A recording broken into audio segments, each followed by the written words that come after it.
So yung pananampalataya, kabutihan, kaalaman. So yung pananampalataya, siyempre mula rin po sa atin. So, di ba may sa lahat na pinagaling ng ating Panginoon Kristo, lahat yun, alam nyo ba mga kaibigan, ay sinabi niya, gumaling ka dahil sa iyong pananampalataya. No? Kaya napakaganda, napakabuti at kailangan natin ang pananampalataya. No? So, di ba yung mga pinagaling ng ating Panginoon, ang sabi niya, gumaling ka dahil sa iyong pananampalataya. No? So, kaya makibigan, mahalaga ang pananampalataya, subalit gamitin natin sa kabutihan, ibig sabihin, sa kabutihan ang lahat, tapos yung kaalaman. Sa kaalaman, of course, sa ating manggaling po yan. No? Dahil tayo ay kailangan mag-aral din siya. No? So, alam niyo po ba mga kaibigan na nakalagay dito sa moral na gabay na pag palagi nating babasahin ang tinatawag natin na magandang balita.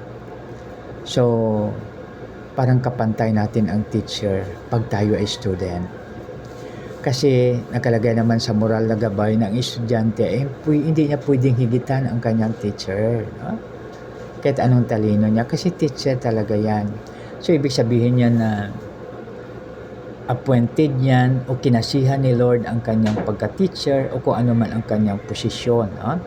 So, kaya napakaganda mga kaibigan, no?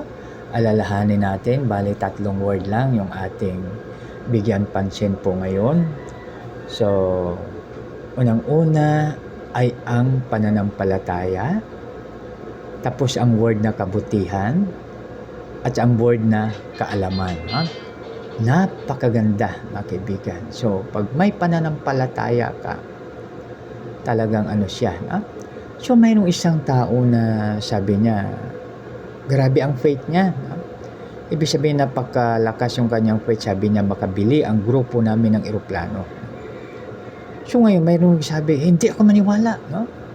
Kaya sabi niya, so, hindi ka pwedeng sumakay sa eroplano na bibili namin pag dumating na yun. No? So, totoo nangyari, nakabili sila ng eroplano. No? So, of course, kung ano yung sinabi niya na hindi makasakay yung isa na yun, yun ang kanyang ginawa. No? Tapos, mayroon namang isang nangyari sa Israel. No? Yung nangyari po kasi sa Israel, nagkaroon ng tagutom. Hindi basta-basta yung tagutom na yun. No? So, buti na lang dito sa atin, sa ating panahon ngayon, mayroon tayong tinatawag na ayuda. No?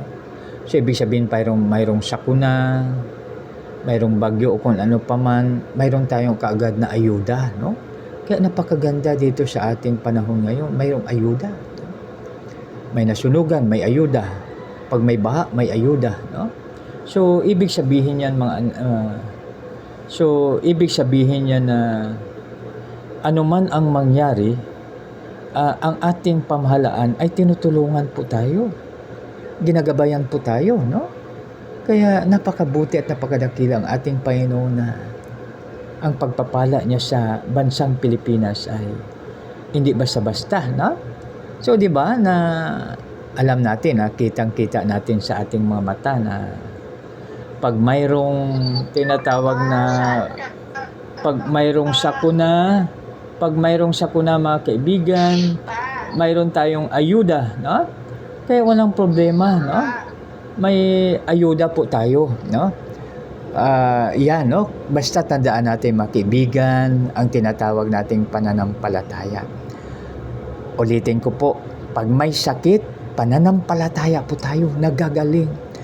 At sa magitan ng ating pananampalataya, sabi ng moral na gabay, gagaling ang may sakit. No? Di ba napakaganda? No? So ano lang ang ating kwan?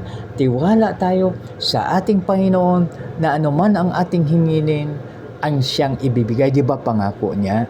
Anuman ang iyong hingin ay ibibigay kung mayroon kayong pananampalataya. Di ba napakaganda mga kaibigan? Dapat palakpakan natin ang Panginoon dahil dyan. Ha?